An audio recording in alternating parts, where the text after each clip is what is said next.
নমস্কার, স্বাগত হেডলাইন্স ত্রিপুরা ন্যাশনালের নিরঞ্জনা তুমি অনুষ্ঠানে। দক্ষ সাংবাদিক, বিশিষ্ট সমাজসেবী, রাজনীতিবিদ, সমাজের তিনটি দিক, সব পেশাতেই সাবলীল, বর্তমানেও লেখালেখির সাথে যুক্ত, সাহিত্য জগতের সাথে যুক্ত, সমাজে একজন বিজয়িনী নারী, সবার পরিচিত মুখ ফুলন ভট্টাচার্য। দিদি স্বাগত। অনেক ধন্যবাদ তোমাকে। প্রথমে একটা প্রশ্ন করি। আমি যেভাবে সম্বোধন করে আসি আমার ব্যক্তিগত জীবনে, আমি কি সেই সম্বোধনে থাকবো নাকি অফিসিয়াল সম্বোধন করব? একদম না, তোমার সঙ্গে আমার যে সম্পর্ক, সেই সম্পর্কের মধ্যে থেকে তুমি আমাকে সম্বোধন করবে। হ্যাঁ, তাহলে অনেকটা সহজ হয়ে যাবে। সহজ হয় ব্যাপারটা। একদম একদম। না হলে তোমাকে অনেকটা দূরে দূরে লাগে। অনেক সহজ হয়ে যাবে। ঠিক ঠিক। দিদি কেমন আছো? আমি একদম ভালো আছি, খুব ভালো আছি। তুমি সবসময় এরকম ভালো থাকো এবং প্রার্থনা করি সব সময় যাতে এমন থাকো। আসলে তোমাদের সবার ভালোবাসা, তার তো একটা মূল্য সবার জীবনে থাকে। এত ভালোবাসা পেলে না খারাপ থাকা যায় না। আর তুমি তো আমার অনুপ্রেরণা। তোমাকে দেখে সবসময় মানে চেষ্টা করি, মানে কিভাবে নিজেকে রাখা যায় বা এগিয়ে নেওয়া যায়, সবসময় তুমি আমার আদর্শ। একটু বেশি বলো তোমরা, আমার ভালো লাগে, একটু বেশি বলো। কিন্তু তোমাদের আমি খুব ভালোবাসি, এটাও ঠিক যে তোমাদেরও আমার ভীষণ ভালোবাসা। দিদি, আমাদের প্রথম অনুষ্ঠান হেডলাইন্সে নিরঞ্জনা তুমি, এই অনুষ্ঠানে আমরা সেই মেয়েদের বা নারীদের নিয়ে কথা বলবো যারা সমাজে প্রতিষ্ঠিত, নিজের নামে কোনো পদবীর মুখাপেক্ষী নন তারা, যেমন তুমি। সেই হিসেবে আমি তোমার সাথে খুব নর্মাল বলো বা ধরো সহজ কথা বলবো। হয়তো তুমি যতটা পদের অধিকারী, যতটা গাম্ভীর্য তোমার আছে, সেই অনুযায়ী আমি কথা বলবো না। আমি তো আমার গাম্ভীর্য, অন্তত তোমার কাছে তো আমার কোনো গাম্ভীর্য থাকে না, একেবারেই থাকে না। দিদি, প্রথমে আমি মানে আমার খুব ইচ্ছে জানবো তোমার ছোটবেলাটা, তোমার বাবা তোমার মাকে নিয়ে যে তোমার ছোটবেলা, তোমাদের সেই স্কুল জীবন, সেইটা জানবো। আসলে ছোটবেলাটা না, আমাদের ছোটবেলাটা একেবারে বিভক্ত। কারণ আমাদের যেটা হয়, আমাদের ছোটবেলায় তো অনেক বড় পরিবার, সবার যৌথ পরিবার, আমাদের ভাই বোনেরা, দাদু ঠাকুমা কাকা, এরকম অনেককে মিলে পরিবার। এবং তখন হতো কি, সেই সময়টা আমরা দেখতাম যে আমাদের পরিবারে আবার অনেক স্টুডেন্টরাও থাকতেন, ছাত্র বাইরে থেকে যারা ছাত্ররা আসছে, এরা থেকে পড়াশোনা করবে, এরকমও ছিল। ফলে আসলে বাচ্চাদের না আলাদা করে প্রায়োরিটি খুব বেশি আমাদের সময় থাকতো না। মানে সবার সঙ্গে একসঙ্গে খেতে বসো, একসঙ্গে চান করো, একসঙ্গে পড়তে বসো, এরকমই ছিল। আমি একটা সময় তো আমি খুব ছোটবেলাতে, যখন মানে আমার ছোট কাকা এখানে যখন ডম্বুর প্রজেক্ট হয়, আমার কাকা সেখানে আসেন সায়েন্টিফিক অফিসার হয়ে, আমার ঠাকুমা আসেন। আমাদের তখন এই ৬-৭ বছর, তখন আমরাও পড়াশোনা করব, আগরতলায় আমরা সবাই পড়াশোনা করব। আমরা মানে একে একে ভাই বোনেরা সবাই আসতে থাকি, এইভাবে আমার আসা আগরতলায়। তারপরে প্রথম আমি বিজয় কুমার স্কুলে, এবং এখনো মানে যখন ভাবি একটু অবাকই লাগে, খুব কম বয়সে ক্লাস 6-এ ভর্তি হই। আমার মেজদি, যিনি আমার উপর এক ভাই, তার আগে মেজদি ভর্তি পরীক্ষা দিতে গেছেন স্কুলে, আমিও মেজদির সঙ্গে গেছি। এবং তারপরে দেখি মেজদি যখন 6-এ ভর্তি হলো, আমারও লিস্টে নাম। তো সেইভাবে বিজয় কুমার স্কুলে ভর্তি হওয়া। তারপরে তো জীবন যেভাবে চলে সেভাবে চলেছে। এবং প্রথম দিকটা আমার যেটা ছিল, যে প্রথম দিকে একটু, কারণ বয়সটা একটু কম ছিল বলে 6টা একটু অসুবিধাই হয়েছিল। কিন্তু আমার এখনো মনে পড়ে যে আমি এখনো এটা মানে চেষ্টা করি যে এইভাবেই চলতে।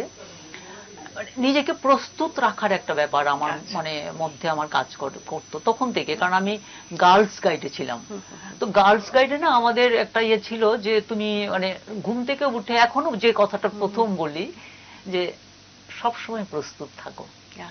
প্রস্তুত, নিজেকে প্রস্তুত রাখা, এটা একটা আমাদের একেবারে এই স্কুলে যখন ভর্তি হয়েছি তখন থেকে কিন্তু শুরু হয়েছে।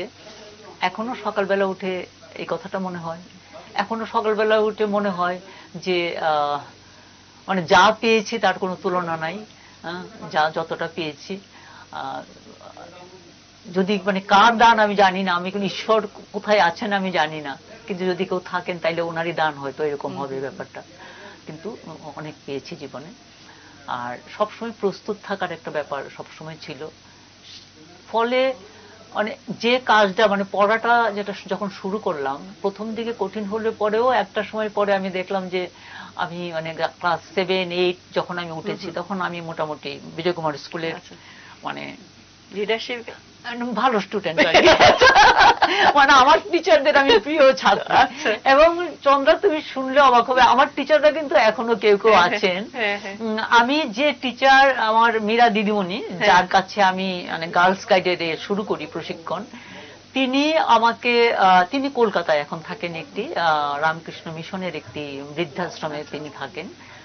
বছরে 2 বার তিনি আমাকে ফোন করেন এখনো, এবং আমাকে সবার কাছে বলেন যে আমি সবার কাছে তোমার গল্প করি, যার সঙ্গে দেখা হয় তার কাছে তোমার গল্প করি, যে তুমি মানে আমার এরকম। মানে এটা তো ভীষণ পাওনা, পাওনা, বিশাল বিশাল পাওনা, বিশাল বড় বিশাল পাওনা। আর কারণ কি, এমন স্টুডেন্ট যদি হয় তাহলে দিদিমণিদের মনে থাকবে। দিদিমণিরা আমি জানি খুব ভালো যারা থাকে, সে পড়াশোনা হোক বা তার ব্যক্তি চরিত্র মানে যেটা বলে স্বভাব, ওই কারণেও দিদিমণিরা কিন্তু মনে রাখেন। আমরা ভাবি দিদিমণিরা কত স্টুডেন্ট আসে, মনে কি থাকবে? কিছু কিছু স্টুডেন্টকে দিদিমণিরা বলেন না। সেটাই আমার এই যে দিদিমণি এখনো। আর তারপরে পেয়েছি আমি রাজলক্ষ্মী দিদিমণিকে ক্লাস 8-এ পড়ে। এই দিদিমণি তো এখন আমার, আমি যে কাজ করি উনি আমার সঙ্গেই আছেন এখন। উনি আগরতলায়, এখন এই মুহূর্তে আগরতলায় নেই, কিন্তু দিদিমণি আমার অর্গানাইজেশনে আছেন, উনি আমার সঙ্গে আছেন এখনো। দেখা মানে উনি প্রায় 90-এর কাছাকাছি বয়স। এটা এগুলি কিন্তু জীবনের পাওনা, অবশ্যই এগুলি জীবনের পাওনা। আমার মনে আছে যে আমাদের, আমি তো আসলে বিজয় কুমার স্কুল তখন সিনিয়র বেসিক আমি যখন পড়ি, কো এডুকেশন, কিন্তু তখন গার্লস স্কুল হয়নি। এবং তখন এরকম ছিল যে আমাদের তখন মানে রচনা প্রতিযোগিতা, 3টে ক্লাসের মধ্যে রচনা প্রতিযোগিতা। এখন তুমি যদি ভালো করেছো, ভালো করবে, তাকে একটা বড় রচনার বই উপহার দেওয়া হবে। আমরা এই রচনা বইটা পাওয়ার জন্য মানে অনেক পরিশ্রম করতাম। আমার মনে আছে আমি যখন মানে 62-তে যখন 7-এ পড়ি, তখন তোমার হলো এই চীন ভারত যুদ্ধ শুরু হলো না, তো আমাদের স্কুলে তখন গান শেখানো হতো। তখন আমাদের কিছু দেশাত্মবোধক গান শেখানো হতো। বিজয় কুমার স্কুল আমাদের নিজেদের গান ছিল, স্কুলের গান। স্কুলের গান। পরের দিকে আমি দেখলাম যে এই গানগুলো আর প্র্যাকটিস হয় না। পরের দিকে বোধহয় টিচাররাও তো চেঞ্জ হয়ে গেছেন, এখন স্কুল অনেক বড় হয়ে গেছে। আমাদের স্কুলে নিজস্ব গান ছিল, দেশাত্মবোধক গান আমাদের শেখানো হতো। আর যেটা করানো হতো চন্দ্রা, যে এই যে খবরের প্রতি যে নেশাটা আমি বলছি তোমাকে, পরবর্তী সময় আমার ওই সময়টা তখনই আমার বোধহয় মানে আমি শেপ পেয়েছি, আর আমি একটা দিশা পেয়ে গেছি যে খবর পড়া। সকালবেলায় প্রার্থনার সভায় একটা খবর পড়তে হবে। আমাদের কাছে কিন্তু খবরের কাগজ ছিল না, তো ছিল না। আমরা স্কুলে লাইব্রেরিতে আমাদের একটা আনন্দবাজার পত্রিকা আসতো, কিন্তু সেটা তো আমি স্কুলে গিয়ে পাবো। আর আমরা কি করতাম, পাশের ঘরে যে রেডিওতে খবরটা হতো সকালবেলাতে, খবর পড়ছি, দেবদুলাল তখন আরো পরে, তো তারা কান পেতে খবর শুনতাম আর নোট করতাম। তো এই খবর মানে আরম্ভ হলো খবর পড়া। মানে তোমার সেই সাংবাদিকতার রসদ বোধহয় তুমি তখনই পেয়ে গেছিলে নাকি? তখন থেকে শুরু হলো মানে খবরের সঙ্গে যে আমার মেলামেশাটা, মানে খবরে থাকা, খবরের সঙ্গে থাকা, খবরের সঙ্গে যাপন যেটা বলো, সেটা কিন্তু আমার এই একেবারে ছোটবেলাতে শুরু হয়েছে। তারপরে এই যে পত্রিকার নেশা, পত্রিকাতে পড়া, খবর পড়া, এবং এইটা আমাকে, আমি মনে হয়েছে যে আমি যে পরে নিজেকে তৈরি করতে পেরেছি, যতটা তৈরি করতে পেরেছি।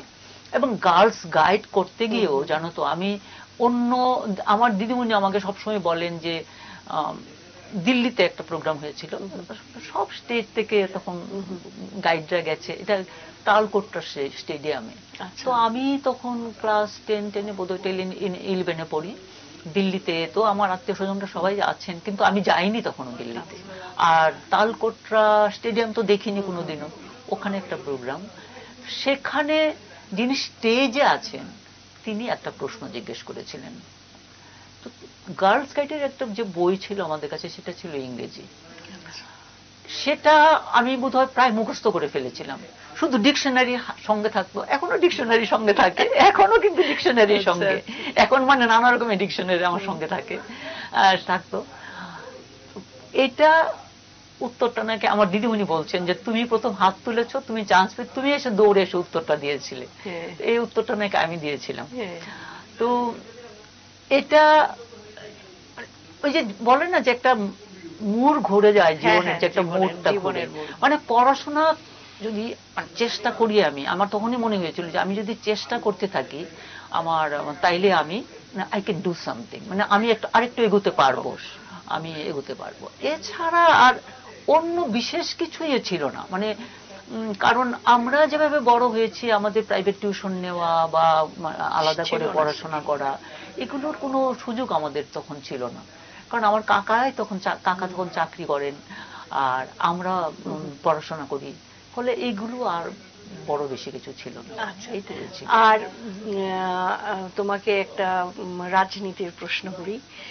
তুমি এসছো একটা রাজনীতির প্রশ্ন এই কারণেই করছি, আমার প্রোগ্রামে কোনো রাজনীতি নেই, যাতে লোকে জানতে পারে, লোকে যাতে উৎসাহ পায়, তার জন্য এই প্রশ্নটা তোমাকে করা।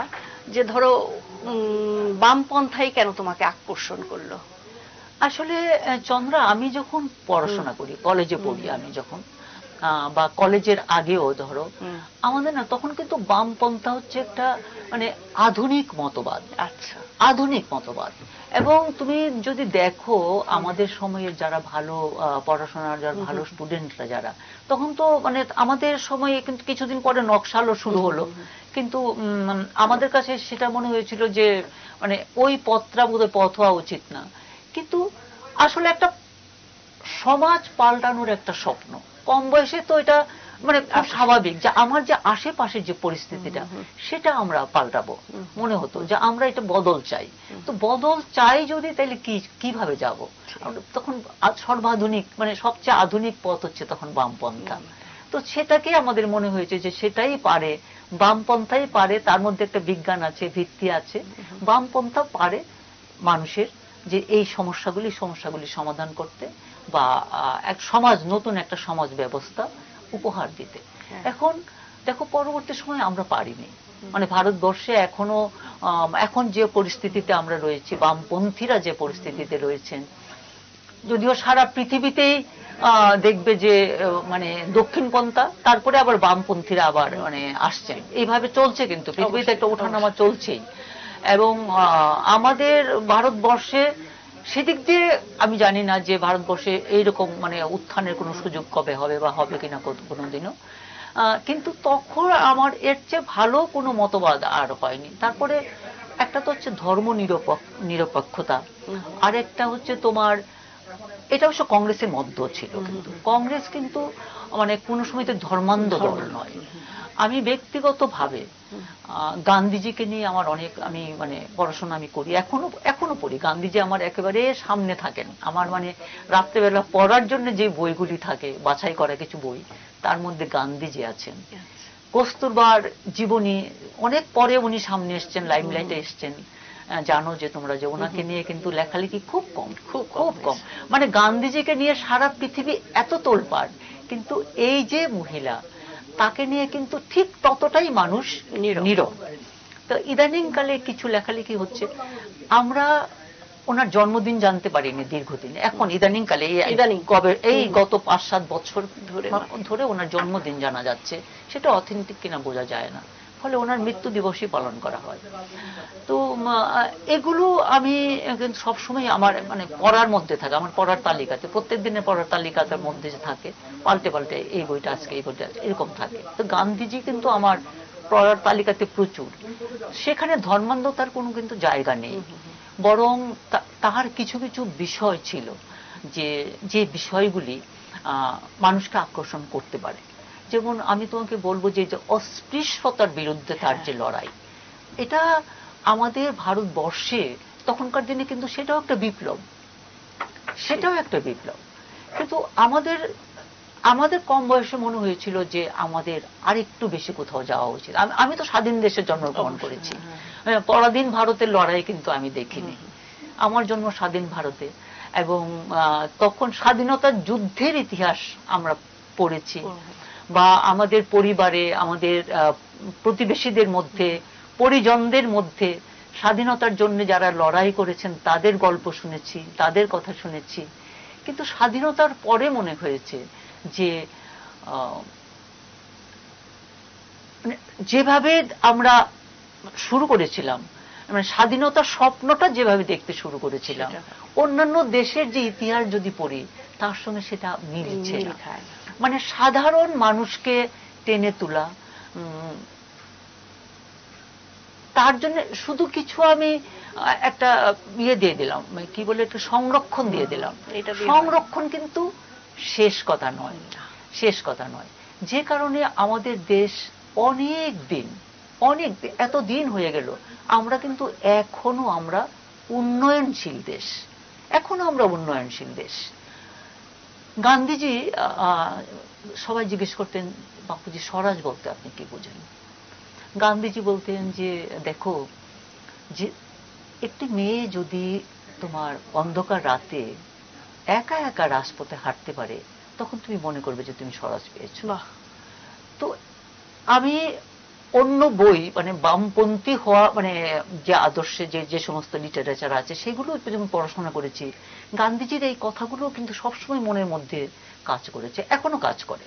দিদি, এটা কি জানো তো, রাজনীতি তো করে আর কেউ, মানে ব্যক্তিগত সবাই কোনো না কোনো আদর্শে বিশ্বাসী। আমার কাছে মনে হয় পথে নেমে রাজনীতি হয়তো সবাই করে না, কিন্তু আদর্শ একটা সবারই থাকে। তো সেই ক্ষেত্রে তোমরা যারা বামপন্থায় বিশ্বাসী, বামপন্থা করেছো, উদার মনের, উদারতা ছিল ওই বামপন্থা, একটা উদারতা ছিল, উদারতা নিয়ে তোমরা করেছো। তার তোমাদের মধ্যে কোনো আটকানো বা অন্ধকার ওই জিনিসটা ছিল না। আমি এই লাইনে থেকে তোমাকে আরেকটা প্রশ্ন আমার করতে তোমাকে খুব ইচ্ছে করছে। ধরো না আমাদের 33% মহিলা রিজার্ভেশন আছে, হ্যাঁ, থাকার পরও মহিলারা কেন রাজনীতিতে আসছে না? কেন তারা এখনো মানে ঘরবন্দি বা কিছু এগিয়ে এলো আবার পিছিয়ে পড়ছে? এই কি মনে হয় তোমার, কেন? আসলে চন্দ্রা, দেখো, এটা আমাদের তো সবসময় মনে কাজ করে যে মহিলারা কেন এগিয়ে আসছেন না। ত্রিপুরাতে সারা দেশে যখন সংবিধানের 73তম সংশোধনী হলো এবং 74তম সংশোধনী হলো, রাজীব গান্ধী তখন প্রধানমন্ত্রী আমাদের, তখন কিন্তু মহিলাদের জন্য নিচু তলায় পঞ্চায়েত স্তরে 1/3 আসন ব্যবস্থা হলো। আমাদের ত্রিপুরা প্রথম রাজ্য যারা এই নির্বাচন, পঞ্চায়েতের নির্বাচন প্রথম করলো, এবং মহিলাদের জন্য 1/3 আসন ত্রিপুরাতে প্রথম দেখলাম যে আমরা মহিলারা পাই। চন্দ্রা, আমরা এত উৎসাহিত হয়েছিলাম, কারণ তখন যে পঞ্চায়েতের যে সবচেয়ে ভালো কাজ যারা করেছে, আমরা দেখেছি যে সব হচ্ছে মহিলা প্রধান পঞ্চায়েতগুলো। ত্রিপুরাতে এমন পঞ্চায়েত ছিল যে পঞ্চায়েতে শুধু মহিলারা, সব সদস্যরা মহিলা, এদের কাজ কারোর সঙ্গে মেলে না। যে পঞ্চায়েতে মহিলারা প্রধান, তাদের কাজ কারোর সঙ্গে, তাদের কাজ সবচেয়ে ভালো, সবচেয়ে ভালো। এটা কিন্তু আমরা দেখেছি, ত্রিপুরা আমাদের ওই অভিজ্ঞতা দিয়েছে। কিন্তু তারপরে আমরা দেখলাম ত্রিপুরাকে মডেল হিসেবে ধরে অন্যান্য রাজ্যগুলো এই কাজটা শুরু করে। কিন্তু শুধু পঞ্চায়েত দিয়ে কিন্তু কাজটা হবে না, কারণ সিদ্ধান্ত হয় পার্লামেন্টে, সিদ্ধান্ত হবে পার্লামেন্টে। তুমি যদি সিদ্ধান্ত নিতে না পারো তাহলে তো তোমার হবে না, তুমি পারবে না। সুতরাং তুমি এই যে ক্ষমতায়ন কথাটা কিন্তু তুমি সিদ্ধান্ত নিতে পারো কিনা, তুমি কতটা বিশ্ববিদ্যালয়ের কোন ডিগ্রিটা লাভ করলে, তুমি কত বড় চাকরি করছো, তার উপরে মোটেই ক্ষমতায়ন নির্ভর করে না। আমরা মনে করি যে আমাদের তো মহিলারা এতজন এখন কলেজে পড়াচ্ছেন, এতজন ডাক্তার হয়েছেন, এতজন ইঞ্জিনিয়ার হয়েছেন, সুতরাং ক্ষমতায়নের ব্যাপারটা বোধহয় অনেকটা দূর এগিয়ে গেছে। কিন্তু তা নয়, ক্ষমতায়ন কিন্তু তাকে বলে না। সেটা তোমার ব্যক্তিগত, তুমি কিছুটা উন্নতি করেছো, কিন্তু ক্ষমতায়ন, আসল ক্ষমতায়ন হবে সেটা যখন তুমি সিদ্ধান্ত নেওয়ার জায়গায় তুমি যাবে। তো কতজন সিদ্ধান্ত নেওয়ার জায়গায় গেল, এবং সিদ্ধান্ত নেয় কোথায়? পার্লামেন্ট নেয়, রাজ্যে বিধানসভায় নেয়। তুমি দেখো বিধানসভাতে মন্ত্রী দেখবে, তুমি মন্ত্রী 60 জন তো হয়, 60 জনের থেকেই তো মন্ত্রী। কোন দলে যারা মেজরিটি তারা মন্ত্রিসভা করে। মহিলা মন্ত্রী কজন আছে? সেটাই, কজন থাকে?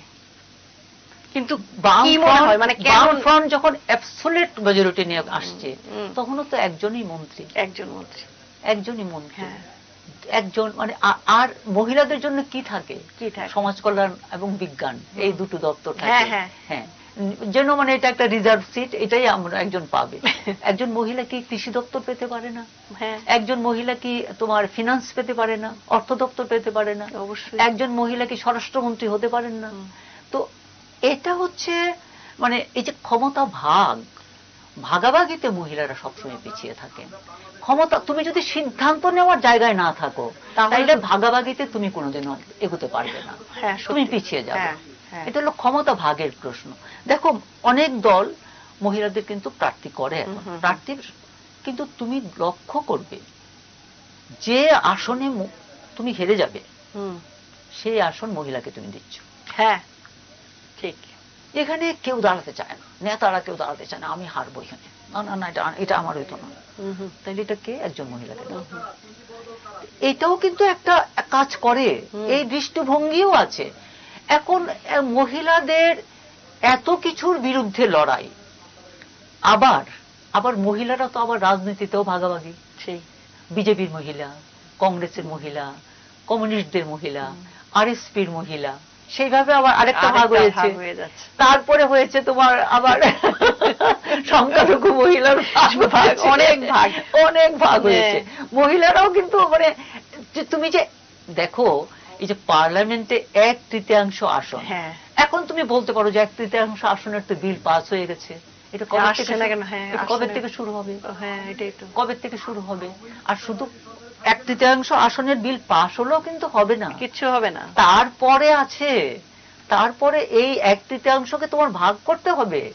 তারপরে এসসি রিজার্ভেশন কোথায় গেল, এসটি রিজার্ভেশন কোথায় গেল, ওবিসির সিট কোথায় গেল, এইসব যখন করবে তখন দেখা যাবে জয় করার জন্য জয় হবে, এবং সিট মহিলাদের ভাগ্যে আর বেশি থাকবে। হ্যাঁ, আমি তার জন্যই তোমাকে এই প্রশ্নটা করেছি, যে কারণ তুমি আমাদের সমাজে একজন এমন নারী যে আমি বলবো, এটা আমার ভাষায় তুমি বিজয়িনী।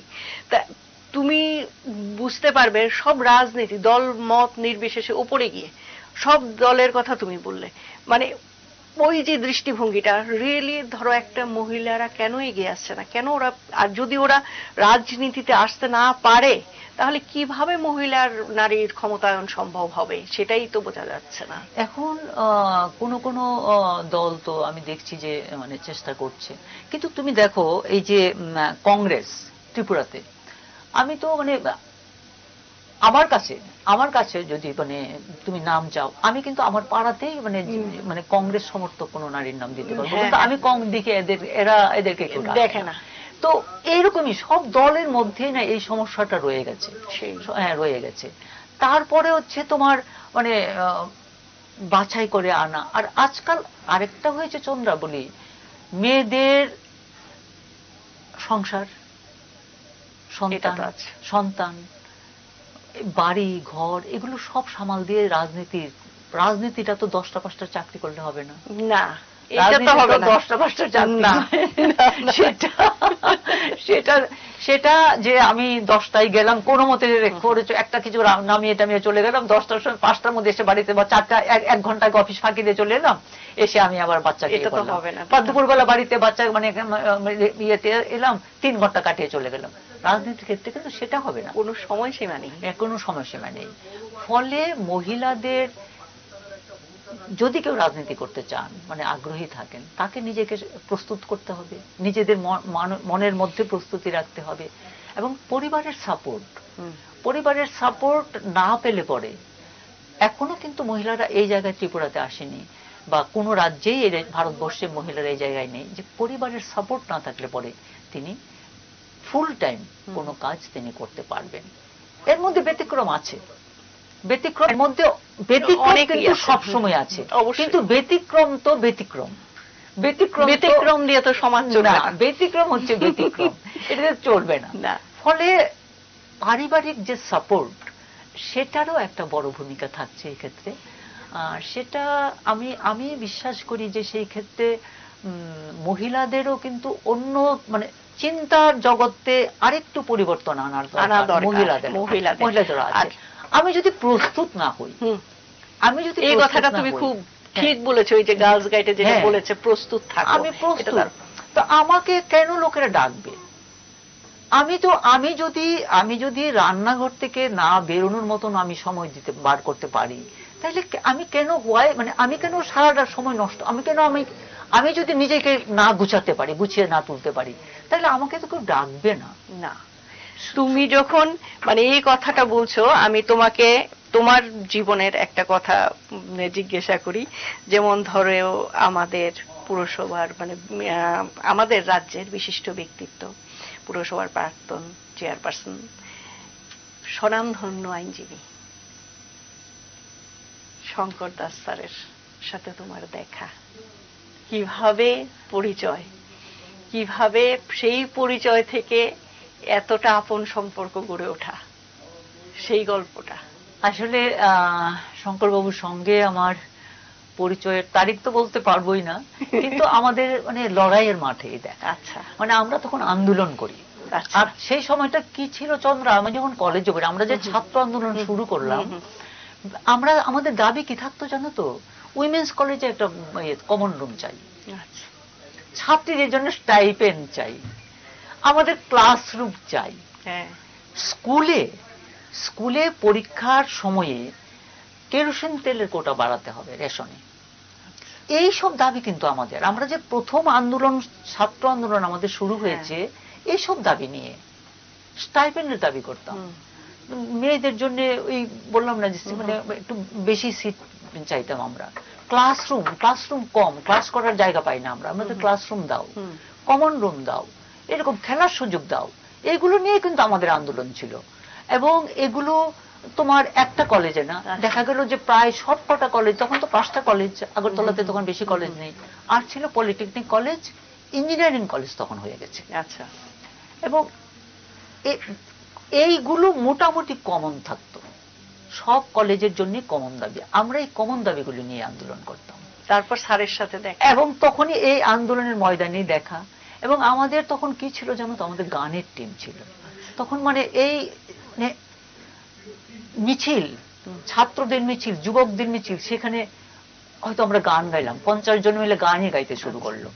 তো শঙ্করবাবু নিজে খুব ভালো গান করতেন। শঙ্করবাবুর সঙ্গে আমাদের ঘনিষ্ঠতার আরেকটা কারণ হলো উনি ভীষণ ভালো রিডার ছিলেন, বই পড়তেন, অসাধারণ মানে স্মৃতিশক্তি, অসাধারণ স্মৃতিশক্তি, এত বই পড়াশোনা। উনি বলতেন যে উনি যখন কলকাতায় ছিলেন, হোস্টেলে থাকতেন, তখন এক সিনিয়র দাদা ওনাকে রবীন্দ্রনাথের সঙ্গে পরিচয় করিয়ে দিয়েছে, এবং আরেকজন দাদা তাকে ইংরেজি উপন্যাসের সঙ্গে পরিচয় করিয়ে দিয়েছে। শঙ্করবাবুর কাছ থেকে আমরা বই পড়ার জন্য আমরা সব বন্ধুরা তার কাছে আমরা জড়ো হতাম। এবং সেখানে এই যে for whom the bell tolls, আমরা প্রথম তার কাছে আমরাই করেছি। আমাদের জ্যাক লন্ডন উনি আমাদের পরিচয় করিয়ে দিয়েছেন, দস্তয়েভস্কি উনি আমাদের পরিচয় করিয়েছেন। এরকম বইগুলি, কিছু কিছু বই ছিল যেগুলো এখনো মানে যেগুলো খুব প্রাসঙ্গিক, সেগুলো কিন্তু আমরা তার কাছ থেকে এগুলো পড়তে শিখেছি। এবং ব্যক্তিগতভাবে এই যে আমি এবং আমার বন্ধুরা ইংরেজিতে বই পড়া, তখনকার সময় তো মানে ইংরেজিতে বই পড়াটা একটু ইয়ে ছিল আমাদের। শঙ্করবাবু আবার ইয়েও পড়তেন, আগাথা ক্রিস্টি পড়তেন, উনি আবার মানে এইসব বইও ওনার খুব ছিল, মানে ডিটেকটিভ বই পড়তেন খুব খুব, ইংরেজি নোবেল তার মানে একজন ছিল। এবং কিরকম আমি বলি, মানে ইংরেজি নোবেলগুলোতে অনেকগুলোতে না সামনে একটা মানচিত্র থাকে, প্রথম পাতাটা ছোট্ট ছোট, অরব তো ছোট ছোট একটা মানচিত্র থাকে। উনি একটা গ্লাসগুলো আছে না, ওই যে ম্যাগনিফাইং গ্লাস আর গ্লোব, উনি ম্যাগনিফাইং গ্লাস নিয়ে উনি এই এটা মানচিত্রটা উনি দেখতেন আমাদের কাছে গল্প যখন করতেন, মানে কোন দিকে, ধরুন কিলিমাঞ্জারো, আচ্ছা হ্যাঁ কিলিমাঞ্জারো যখন উনি পড়ছেন তখন এই কিলিমাঞ্জারোটা কোথায় সেটা উনি বলতেন আমাদের কাছে। সমুদ্র নিয়ে উনি যখন সমুদ্র, বেশ কিছু বই ছিল, মনে হতো যেন উনি নাবিক, সমুদ্রে উনি অনেক বছরের পর বছর উনি সমুদ্রেই কাটাচ্ছেন মনে হতো। উনি যখন আমাদের কাছে গল্প করতেন আর কি, উনি যখন বইগুলো শোনাতেন আমাদেরকে, তো old man and the sea এরকম, তারপর মোবি ডিক, এইসব বইগুলি না তার কাছে মানে এখনো জীবন্ত। এখন তুমি যখন বলছো না, আমার মানে স্মৃতি, মানে সেই একেবারে কম বয়স, কলেজের পড়ি বা কলেজ ছাড়ছি এই সময়ের সব কথা, এইগুলো মানে মনে হচ্ছে যেন আমি এখনো দেখতে পাচ্ছি। আমি এখনো হোয়ার ইগল দেয়ার, সেকেন্ড ওয়ার্ল্ড ওয়ারের পটভূমিকায় বই ছিল। তো এইগুলো আমরা তার কাছে খুব মুগ্ধ হয়ে আমরা এগুলো শুনতাম, আমাদের সব বন্ধুরাই তাকে ঘিরে থাকতাম আমরা এসব নিয়ে। তো তারই কোনো ফাঁকে তার সঙ্গে আলাদা করে একটু কথা হয়ে গেছে। কি গুণটা ওনার তোমাকে আকৃষ্ট করেছে? অ্যাকচুয়ালি প্রথম হচ্ছে আমার, উনি তো ভীষণ উদার মানুষ ছিলেন, ভীষণ উদার, অসম্ভব। এবং তিনি সিনিয়র অ্যাডভোকেট তো ছিলেন, কিন্তু তার রোজগারের বড় অংশটাই কিন্তু দানে যেত। আচ্ছা। অনেক সময় এমন হয়েছে যে মানে মক্কেল বাড়িতে আসছে, আমি তাকে রান্না করছি, তাকে খাওয়াচ্ছি, তিনি স্যারের সঙ্গে কোর্টে যাচ্ছেন, ফিরে যাওয়ার সময় আবার খেয়ে যাচ্ছেন, ওনার গাড়ি ভাড়াটা দিয়ে দিচ্ছে। এগুলো মানে আমাদের কমন ছিল, এগুলো কমন ছিল। কিন্তু এজ এ হোল একজন মানুষ হিসেবে তিনি একজন মানে খুব মানুষ হিসেবে আর কি অত্যন্ত সহৃদয় মানুষ, পরিশীলিত মানুষ যাকে বলে, একেবারে পরিশীলিত মানুষ। পড়াশোনাটা মানে গান যেমন ভালো করতেন, পড়াশোনাও তেমনি করতেন। আদালতেও তার যথেষ্ট সুনাম ছিল, যদিও উনি মানে পয়সাগুলি ব্যাপারটা একেবারে। এই তুমি ওনার যে গুণগুলি বলছো, এই সব গুণগুলি আমরা সবাই জানি, কিন্তু এমন একটা গুণ বলো যা আমরা জানি না। এটা আমরা সবাই, উনি অসম্ভব উদার মনের মানুষ একজন, অসম্ভব। এবং তোমরা জানো, এবং ডায়েরির ব্যাপারটাও তো তোমরা, আমি সবাইকে জানিয়ে ফেলেছি, ওনার ডায়েরি থেকে একটা বই প্রকাশ করে উনি ডায়েরি লিখতেন, এবং ডায়েরিতে যে গান করতেন যখন একা থাকতেন, একা যখন থাকতেন না তখন একা একা গান করতেন, প্রচুর গান করতেন। রবীন্দ্রসঙ্গীত তো প্রায় বোধহয় আমার ধারণা, এবং পুরনো সঙ্গীত, পুরনো গান, পুরনো দিনের গানগুলি, শ্যামল মিত্রের গান, মান্নাদের গান, এগুলো, আর রবীন্দ্রসঙ্গীত তো গাইতেনি, এগুলো খুব করতেন। ডায়েরি লিখতেন, এবং ডায়েরিতে যেটা করতেন উনি কিন্তু নিজের কথা লিখতেন না ডায়েরিতে। আচ্ছা, আছে না ডায়েরি লেখাটা মানে নিজের কথাই, উনি কিন্তু নিজের কথা লিখতেন না, ওনার ডায়েরিতে নিজের কথা লেখা ভীষণ কম। আমি যখন আমি বইটি প্রকাশ করি শঙ্করবাবুর, উনি যখন ক্লাস 10-এ পড়েন তখন থেকে ডায়েরি লিখতেন, এবং প্রত্যেকটা ডায়েরি প্রিজার্ভ করা। ওনার কিন্তু কিছু মানে উনি কিন্তু সাধারণত গুছিয়ে রাখার মানুষ না, কিন্তু তার জামা কাপড় কোথায় আছে, কাপড় মানে ইয়ে আছে। আমার বাড়িতে আছেন আমাদের কন্যার সময় মমতাজকে বাড়িতে নিয়ে এসেছিল মেয়ের মতন, সে তার কাছে মিশুর জামা কাপড়ের আলমারির চাবি থাকতো, জামা কাপড় সে গুছিয়ে দিত, কখন কোন ড্রেসটা পরতে হবে, কিসের সঙ্গে কি পরবে, সেগুলো সব গুছিয়ে দিত। কিন্তু ডায়েরি লেখার বিষয়টা মানে ছিল ওনার একান্ত নিজস্ব। সেখানে আজকে সারাদিন, ধরো আজকের দিনে হয়তো উনি লিখবেনই না, কিন্তু কালকে উনি একটা কিছু দেখলেন, সেটা তার মাথার মধ্যে, কোর্টে কোথাও দেখলেন, রাস্তায় কোথাও কাউকে দেখলেন, বা কোনো একটা ঘটনা ঘটলো, সেটাকে নিয়ে উনি লিখতেন ডায়েরিতে। জেনারেলি কিন্তু আমি এতটাই ঘুম থেকে উঠেছিলাম, মানে আবার এতটা গেছি, যা লিখে আমরা ডায়েরিতে, তার ডায়েরি কিন্তু কখনই এরকম না। তার ডায়েরি হলো যে দিনলিপি, কিন্তু সেটা ছিল অনেক ঘটনা লিপি বলতে পারো, বর্ণনা, বিভিন্ন ঘটনার বর্ণনা। তার মধ্যে রাজনৈতিক ঘটনাও আছে, রাজনৈতিক উত্থান পতনের বিষয় আছে, কোর্টের বিষয় আছে, আর অসংখ্য আমাদের বাড়ি, তার পাখি দেখার, উনি পাখি দেখতে ভালোবাসতেন। পাখি দেখার জন্য আমাদের কাছে দামি মানে বেশি দাম দিয়ে একটা বাইনোকুলার কিনে এনেছিলেন। এটা এখনো আছে আমাদের কাছে, এবং বাড়িতে গেলে সেই বাইনোকুলার নিয়ে গাছের গোড়ায় গোড়ায় ঘুরতেন পাখি দেখার জন্য। মাছরাঙ্গা তো আমাদের মানে অনেক অনেক গ্রামে প্রচুর। অনেক রকমের থাকে, অনেক রকম। এই পাখিগুলি দেখার জন্য, এগুলি তার মানে এগুলো হলো তার শখের বিষয়। বৃষ্টি পড়লে পরে উনি মানে আগরতলায় থাকতে পারতেন না, তাকে গ্রামের বাড়িতে যেতেই হতো বৃষ্টি পড়লে পরে। বৃষ্টিকে ভীষণ ভালোবাসতেন, মানে বৃষ্টির প্রতিটা জিনিসে মানে বিষয়ে যেন তার ভালো লাগে। বৃষ্টি ভিজতেন, বৃষ্টিতে একা একা হাঁটতেন, বৃষ্টি পড়ছে যে না পুকুর পাড় দিয়ে হাঁটছেন, কখনো কখনো আবার ওই মানে হাতে বাইনোকুলার থাকছে, এগুলো করতেন। এই আর এমনিতে তো খোলামেলা মানুষ, খুব একটা যে মানে আলাদা করে খুব একটা যে করার মতো খোলামেলা, খুব খোলামেলা মানুষ, মানে এক বন্ধু বৎসল মানুষ। বন্ধুদের নিয়ে থাকতে ভীষণ ভালোবাসতেন, গল্প গুজবে সারাদিন কাটাতে ভালোবাসতেন, এগুলো খুব ভালোবাসতেন। আর আমি ধরো তোমাকে এটা জানতে চাই তোমার কাছে, যেমন ধরো যদি রাজনীতিতে কোনো মহিলা আসতে চায় বা সাংবাদিকতায় কোনো মহিলা সাংবাদিকতা করতে চায়, তার মধ্যে তিনটে বিশেষ গুণ থাকতে হবে, কি তিনটা? আমি মনে করি সাংবাদিকতায় যদি কেউ আসতে চায় তাকে তো প্রথমত তার আইসাইট যেটা বলে, তার আইসাইট খুব স্ট্রং প্রখর হতে হবে। আইসাইটটা তো একটা বাংলা, অন্য বাংলাও আছে, একটা সুন্দর বাংলাই আছে, আমি মানে বাংলাটা মনে করতে পারছি না। মানে তার মানে কোনো জিনিসকে গ্রিপে আনার বিষয়টা কিন্তু তার খুব প্রখর থাকতে হবে, দৃষ্টিভঙ্গিটা প্রখর থাকতে হবে। এবং কখনই সে বায়াস হবে না, নির্লিপ্ত ভাবে একটা জিনিসকে দেখা। সাংবাদিকের কিন্তু অনেক ইমোশনাল মানায় না, সাংবাদিক ইমোশনাল হতে পারবে না। চন্দ্রা, আমরা এই যে 80 দাঙ্গার আগে বা পরে যে মানে যে দাঙ্গাগুলি বিভিন্ন জায়গাতে তখন বাড়িঘর পোড়াতো, আমার মনে আছে আমরা একবার গেলাম দাঙ্গা মানে প্রচন্ড সব শরণার্থী শিবিরের মধ্যে অ্যাটাক হলো কল্যাণপুরে। আমরা সাংবাদিকদের দল গেলাম, আমরা গিয়ে দেখি কি জানো তো, তখনও মানে মানুষ বা গরু উঠছে, মানুষ পড়ে আছে বাড়ি ঘরে, মানে এগুলো উদ্ধার হয় না আর কি। আমরা এসে পুলিশকে রিপোর্ট করলাম, এখানে যে প্যারামিলিটারি ফোর্স ছিল এদেরকে রিপোর্ট করলাম যে এখানে আমরা দেখে এসেছি এখনো ডেড বডি পড়ে আছে, বা কোনো গরু কোনো ছাগল পড়ে আছে এরকম। তো সেখানে গিয়ে তুমি ভয় পেলেও হবে না। আর একটা আমার মনে হয় প্রথমত হচ্ছে স্ট্রং থাকা, নিজে সাহসী হওয়া, স্বাস্থ্যবান হওয়া, ডিসিপ্লিন লাইফ। মানে স্বাস্থ্যবান হওয়া মানে আমি কেন বলছি মানে ডিসিপ্লিন লাইফ। চন্দ্রা, আমি স্বাস্থ্যবান বললে মানে ভাববে যে আপনি ঠিক বলছেন। আমি কিন্তু মানে এখনো পর্যন্ত আমার কোনো মেডিসিন নাই। হ্যাঁ, সেটা তো আমরা সবসময় আমার কোনো মেডিসিন নাই।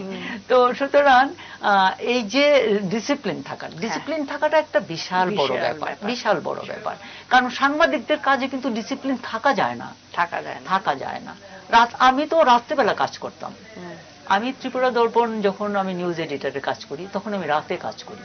তোমার হাত ধরেই তো প্রণব সাংবাদিকতা শিখেছে। আমি যখন ক্লাস 8-এ আমার কন্যা উঠলো, তাকে মানে আমি আমার কন্যার পড়াটাও আমি নিজে দেখতাম, তাকে আমরা খুব একটা প্রাইভেট টিউশন দেইনি। তো ক্লাস 8-এ যখন সে উঠলো তার পড়াটা তখন করতে, রাত্রেবেলাটা আমি মা থাকে না বাড়িতে দিনের পর দিন, এটা দেখলাম তার পক্ষে একটু মানে তার পড়াটার জন্য আমি এই রাতের কাজটা আমি ছাড়লাম। তার আগে কিন্তু অনেক দিন এক নাগারে রাত্রে কাজ করেছি। তো ফলে সাংবাদিকদের যে খুব ডিসিপ্লিনড লাইফ লিড করা সাংবাদিকদের পক্ষে খুব কঠিন। কিন্তু তারপরেও তিনি যদি সুস্বাস্থ্যের অধিকারী না হন, নিজেকে মানে সব পরিস্থিতিতে মানিয়ে চলার যদি ওনার ক্ষমতা না থাকে, তাইলে কিন্তু সে এই পেশাতে টিকে থাকতে পারবে না। আর মেয়েরা তো আরো পারবে না। কেন জানো তো, টিটকিরিও তো শুনতে হবে তোমাকে প্রস্তুত থাকতে হবে যে তুমি টিটকিরি শুনবে। হ্যাঁ, তোমার কলিগরাও তো পিছনে, তুমি যদি এগিয়ে যাও দেখবে যে কলিগরা পিছন থেকে তোমাকে টিটকিরি দিচ্ছে। এটাও কিন্তু তোমাকে শুনতে হবে। কাজের জায়গাতে কোথাও তুমি কোনো কাজের জায়গাতেই, এই যে আমি যে একজন মহিলা এখানে একটা হাউসের মধ্যে মানে 15 জন আমার সহকর্মীর মধ্যে আমি একজন মহিলা বা আমার সঙ্গে আরেকটি মেয়ে আছে, আমার যে একটা আলাদা টয়লেটের দরকার সে প্রয়োজন কিন্তু কোনোদিন কেউ অনুভব করেন না। আমি যে আমার পুরুষ কলিগদের সঙ্গে একটা টয়লেট আমি শেয়ার করতে আমার অসুবিধা হবে, মেয়ে হিসাবে আমার যে কিছু বিশেষ চাহিদা থাকবে, সেটা তোমাকে দাবি করতে হবে। অবশ্যই সেটা তোমাকে দাবি করছো, সেটা দাবি না করলে তুমি পারবে না সেটা। তো এই জায়গাগুলি ক্লিয়ার থাকতে হবে, পরিষ্কার করে কথা বলা, স্পষ্ট কথা বলার তো একটা সাংবাদিকদের একটা ব্যাপার আছে আমি মনে করি। এবং রাজনীতিতেও না, রাজনীতিটা আরেক রকম চন্দ্রা। রাজনীতি আমার সবসময় মনে হয়েছে যে রাজনীতি মানে বিশেষ করে এই যে সক্রিয় রাজনীতি বা সংসদীয় রাজনীতি, এগুলো আমার জন্য না। আমার সবসময় মনে হতো যে মানে this are not my cup of tea, সবসময় আমার মনে হয়েছে। কিন্তু আমি বললাম তো যে শঙ্করবাবুর মৃত্যুর পরে আমি গেছি আমি এটাতে, এবং যখন গেছি তখন আমি কাজ করতে দ্বিধা করিনি, যে আমি কোনো মতে আমার কোনো কাজে ফাঁকি রাখবো না। মানে আমি যেদিন ছাড়বো সেদিন যেন আমার মনে এই সন্তুষ্টি থাকে যে I have done my best, আমি আমার মানে দিয়েছি, আমি যতটা মানে আমার যতটা ক্ষমতা ছিল বা আমার যতটা করা উচিত ছিল আমি চেষ্টা করেছি, অন্তত চেষ্টা করতে আমি পিছু পা হয়নি। সেটার জন্য তিনটা প্রফেশন তুমি পাশাপাশি করে গেছো, যেমন সাংবাদিকতা, একজন পোড় খাওয়া রাজনীতিবিদ, তারপর সমাজসেবী। তোমাকে বলা হলো যে কোনো একটা বেছে নাও, কোনটা বাঁচবে? দেখো আমি ভালোবাসছি আমার এই সমাজ, মানে আমি যে একজন সমাজসেবী যেটা তুমি বলছো, এই কাজটা আমার এটা আমার হৃদয়ের অন্তঃস্থলে আছে এই কাজটা। এবং এটা করতে গিয়ে যে আনন্দ পাওয়া যায়, মানে আর কোনো কাজে আমি এতটা তৃপ্তি পাইনি, বিশ্বাস করো। এবং আমি এই কাজটা, আমি পোড় খাওয়া রাজনীতিবিদ নই আমার কাছে আমি এই ক্ষেত্রে আমি খুব নবিশি বলতে পারো, সাধারণ মানুষ। কিন্তু আমার ওই কাজটা যে এটা আমার ইয়ের শিক্ষা, এটা আমার গার্লস গাইডের শিক্ষা। আমি অনেক দিন যখন মানে এনএসএস এর শিবিরে ঘুরেছি অনেক দিন, সেটা হচ্ছে শিক্ষা, not for me but for you.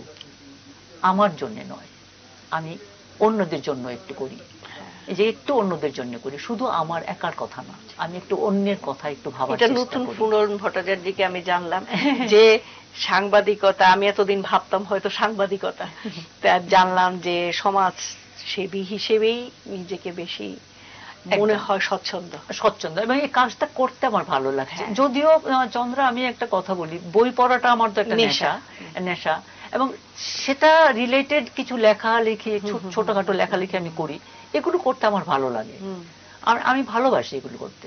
কিন্তু আমার মনে হয় না যে আমি আর এখন কোনো খবরের কাগজে গিয়ে বসতে পারবো, সেটা মনে হয় না।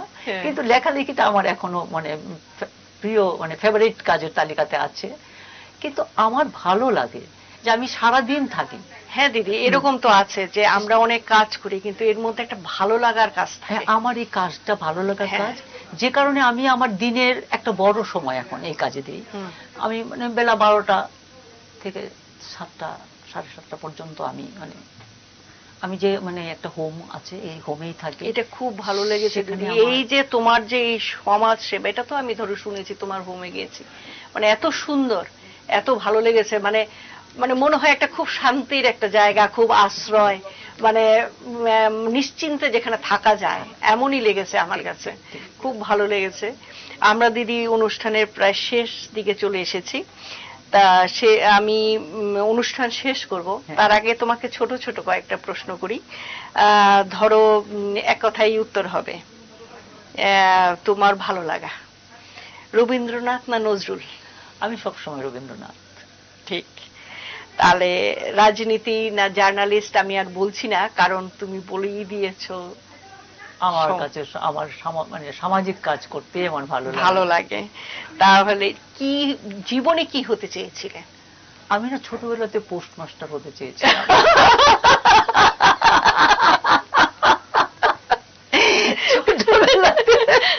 ছোটবেলাতে না, আমার দাদু, আমাদের বাড়িতে পোস্ট অফিস ছিল, আর আমি তখন একেবারেই ছোট।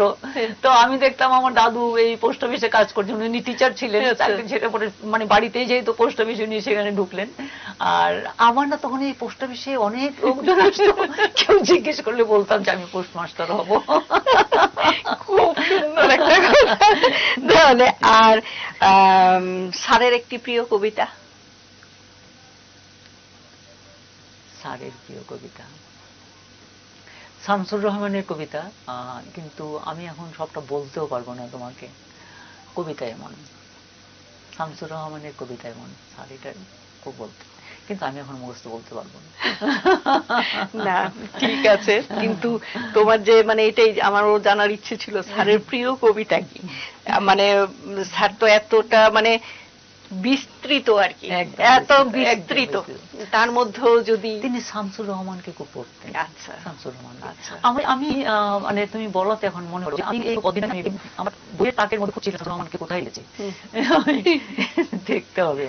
না এটাই তোমাকে আবার মনে করিয়ে দিলাম, তোমার স্মৃতির কোঠার থেকে নিয়ে এসেছি। স্যারের কবিতাটা বলাতে মনে হলো তো? হ্যাঁ, মনে হলো।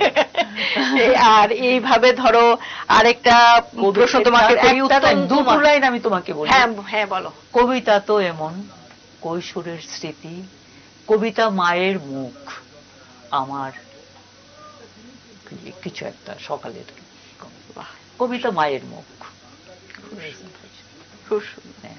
দিদি তোমাকে অনেক ধন্যবাদ আমাদের অনুষ্ঠানে আসার জন্য। আমার সাথে আমাদের এই নতুন অনুষ্ঠান নিরঞ্জনা তুমি, তোমাকে দিয়ে শুরু, আর ভাবি অনুষ্ঠানটা যাতে এগিয়ে যায়, আর তোমার কথা তুমি সবসময় আমাদের পাশে থাকবে সেই আশা রাখি। তুমি আবার আসবে, সবসময় সাথে থাকবে। আমি তোমাদের ধন্যবাদ জানাবার আমার ভাষা নাই, মানে এত প্রশংসা পেতে ভালো লাগে, কিন্তু বেশি প্রশংসা পাওয়ার যোগ্য। তো তোমাদের কাছে আমার কৃতজ্ঞতা জানাবার ভাষা নেই।